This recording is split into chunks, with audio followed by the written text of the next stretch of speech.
जय श्री माता जी। नमस्कार।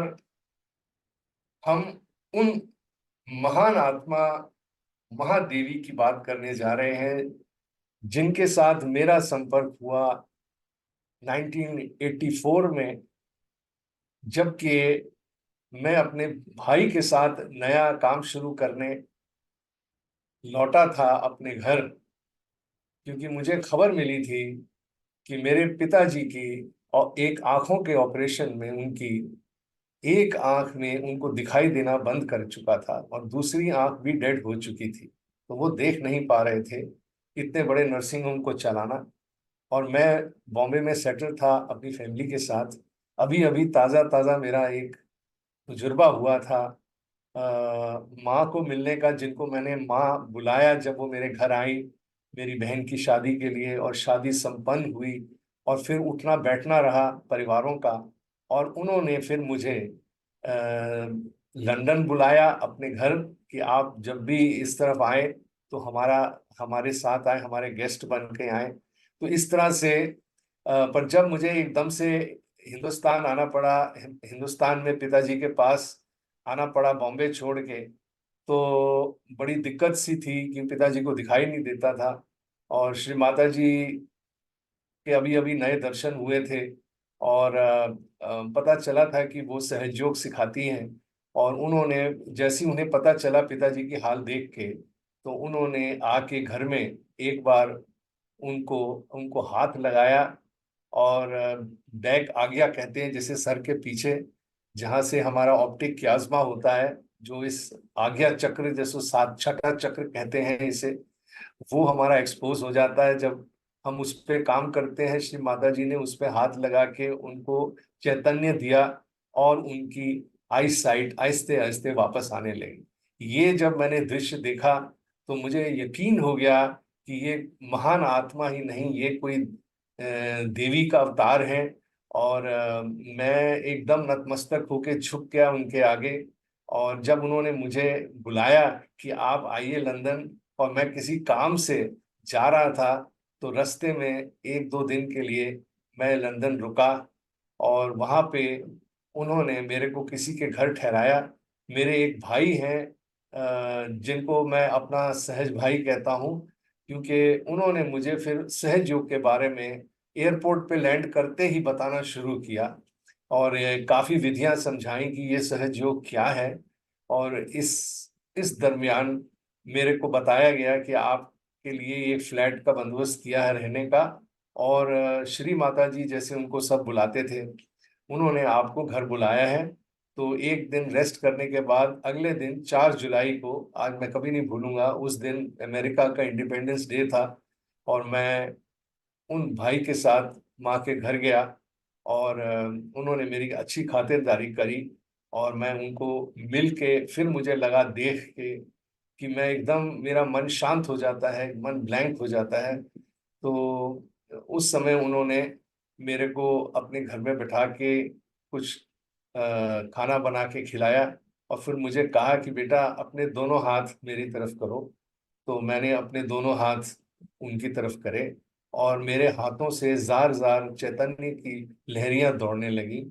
और मेरे को समझ ना आए कि इतनी ये लहरें ठंडी ठंडी मेरे हाथ की हथेली में से कैसे बह रही हैं।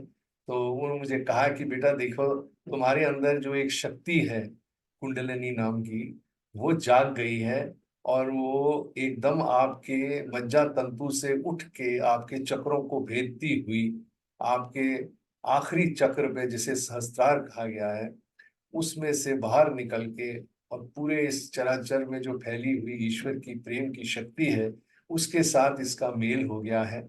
और अब आप जो महसूस कर रहे हैं वो ये है कि जो वो शक्ति जिससे आपका संपर्क आज तक नहीं था, वह शक्ति आपके अंदर से, आपके मज्जा तंतु से दौड़कर आपके हाथों में आपको ये शक्ति महसूस हो रही है। तो इसका जो मैंने उस वक्त आनंद उठाया, ठंडी ठंडी हवा हथेली से आना और मन का टोटल शांत हो जाना, ये मेरे लिए एक बहुत बड़ी उपलब्धि सी। और मुझे फिर उन्होंने बताया कि देखो, जब ऐसा आपको महसूस होता है आपके हाथों में, और आपके सर के ऊपर भी ठंडी ठंडी हवा आपको महसूस होती है, तो आपको ये जानना है कि अब आप आत्म साक्षात्कारी हो गए। मैंने आपका संबंध ईश्वर की उस चराचर में फैली प्रेम शक्ति से हो गया, और ये शक्ति अब आपके जो है मज्जा तंतु में, आपके नस नाड़ियों में जब प्रवेश करती है, तो वो आपके चक्रों को साफ करते हुए वह फिर वापस बैठ जाती है।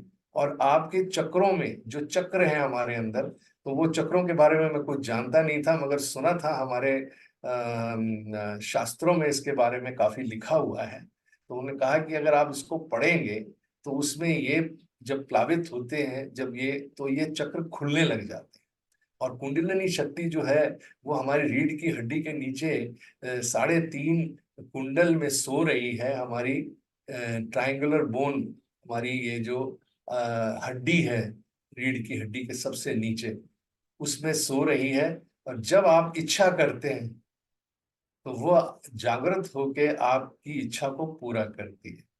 तो मेरी क्या इच्छा है कि मैं अपने आप को पहचानूं, अपने आप को जानूं, अपने कर्तव्य समझूं, मेरा इस जीवन से क्या रिश्ता है और मुझे क्या करना है। ये सब जो मेरे बचपन के प्रश्न थे, इस छोटी सी बात को बता के उन्होंने साझा करे मेरे आगे। और फिर मुझे लगा कि हाँ, यहाँ मेरी खोज अब जाके खत्म हुई है, पर खत्म नहीं हुई थी, अब अभ्यास शुरू हुआ है। क्योंकि इसको, जो इसका जो नतीजा मैंने महसूस किया, जो वो बता रही थी कि आप जब ये शक्ति आपके छठे चक्र पे, आपके आज्ञा चक्र पे, जहाँ ऑप्टिक क्याज्मा मिलता है दोनों आंखों का, वहां पे जब इसको पार करती है तो आपको निर्विचार कर देती है। और इस निर्विचारिता में जो है आप बिल्कुल ध्यान अवस्था में चले जाते हैं, आपका मन खाली हो जाता है। और उस समय ईश्वर की प्रेम की शक्ति पूरे मस्तिष्क में भर जाती है, और आपको आनंद की लहरें हाथों में और सर के ऊपर महसूस होती हैं। और ये मुझे महसूस हुआ, तो मैं कहूंगा कि मैं बहुत भाग्यशाली था कि जिस आत्म साक्षात्कार की बात बाहर के गुरु बताते थे और बड़ा बड़ा कड़ा कड़ा अभ्यास कराते थे, और सालों साल पता नहीं चलता था कि उन पे हम कितना खर्चा कर चुके हैं, और मन की शांति नहीं आती थी, कोई चीज में बदलाव नहीं आता था, वह सबसे पहले मुझे यहाँ सबसे ज्यादा महसूस हुआ। क्योंकि मैं बहुत गुरुओं के पास गया था, और इसके बाद मेरा तो 2 ही दिन का ट्रिप था। तो वहां से उन्होंने मुझे यही कहा था कि बेटा, आप जिस भी काम पे जाओगे, अब आप देखना कि आपके आप आशीर्वाद आपके ऊपर बरसेंगे बरसेंगे, एक बारिश की तरह आपके ऊपर आशीर्वाद आएंगे। तो मैं इस चीज को ग्रहण करके बड़ा शांत प्रभाव से मैं विदेश चला गया, जहां मुझे काम पे जाना था। हम एक्सपोर्ट का बिजनेस करते थे भाई मेरे।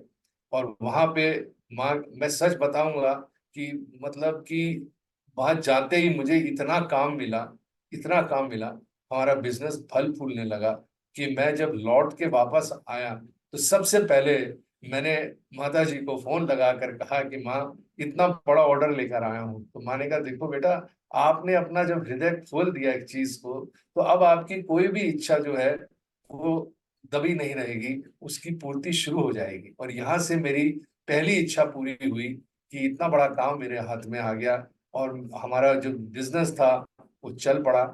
और उसके कारण हम लोग की जो आर्थिक तकलीफें रहीं वो दूर होने लगी। साथ ही साथ जो पहला चमत्कार मैंने देखा था अपने पिताजी की आंखों को ठीक होते, और मैं अपनी नौकरी तक छोड़कर मैं अपने भाई के साथ बिजनेस में लग गया। और उसके बाद साल 2 साल बहुत ही उम्दा बीता हमारा।